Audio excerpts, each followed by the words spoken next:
I'm Chad Douglas. We continue our Connect to Congress initiative with U.S. Congressman Darin LaHood of Illinois' 18th District. Getting straight to it, just this week, Congressman, we have had 2 new cases of Legionnaires' disease at the Illinois Veterans Home in Quincy.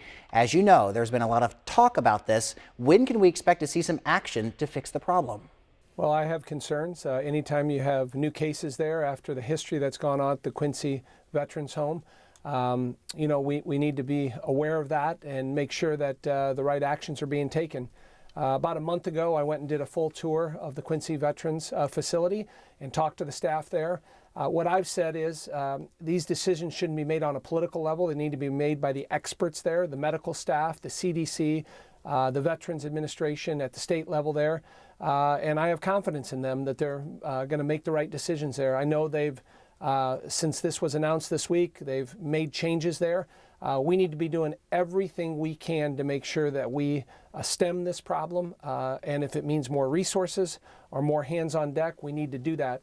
But this shouldn't be politicized. It should be decisions made by the professionals from the CDC and the doctors and medical professionals.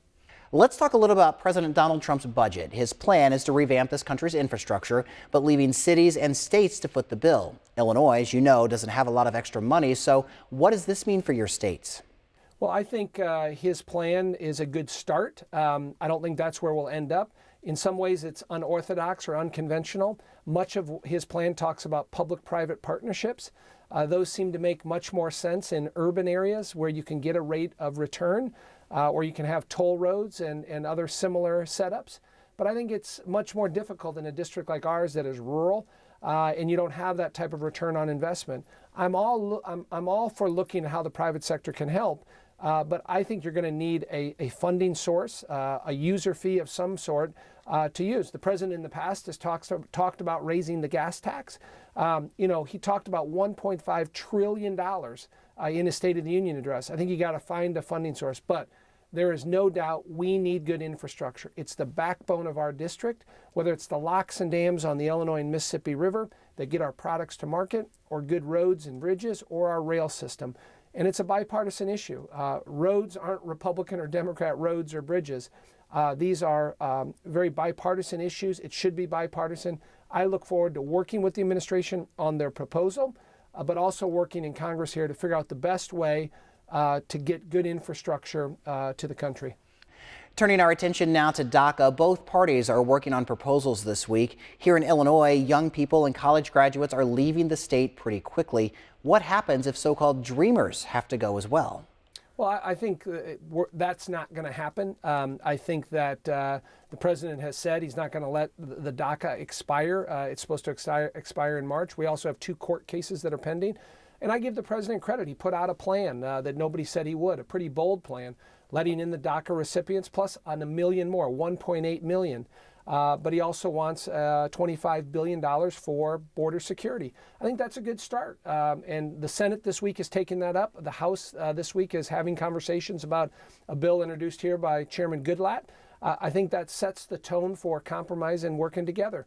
We have to have border security to stop illegal people from coming across our border. If we're able to do that, and I've been one that said, maybe a wall isn't an answer along the entire border, but you got to have secured barriers. You have to have fencing. You have to have a deterrent to illegal immigrants coming across our border. If we have that, I think there is a pathway for the DACA recipients. Finally, I want to touch base on health care. People are not buying medicine now in rural areas and are dying.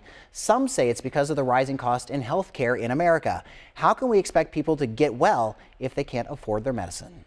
Well, I don't necessarily agree with that premise, but what I would say is we have to fix health care. I think we made a start with getting rid of the individual mandate and on a path to, getting rid of Obamacare. Clearly, it didn't work when you turn 1/6 of the economy over to the federal government. And so coming up with ideas that bring more competition into the system. In our district, it's the #1 complaint that I hear about, the high cost of health care. People are paying more for health insurance than they are for their own mortgage. That was never anticipated under Obamacare.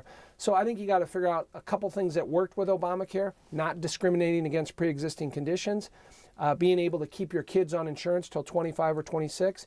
But the fundamental part of healthcare where you got to drive down costs, President talked in a State of the Union address about going after drug companies. I think that's a good proposal in doing that. But you have to have more competition in the system. Being able to go across state lines for insurance is another good proposal. For those folks that live in Quincy in our district, to be able to look at a plan in Missouri or Iowa, or be able to pool. So if you're a chiropractor or you're a farmer or you're a contractor, to be able to pool with other people in your employment group is another thing we have to look at. We have to drive down the cost of premiums and deductibles, and I think we can do that here in the Congress, and there's a number of plans that have been introduced. I think we got to keep chipping away at that. Thank you very much, Congressman Darin LaHood. We appreciate your time.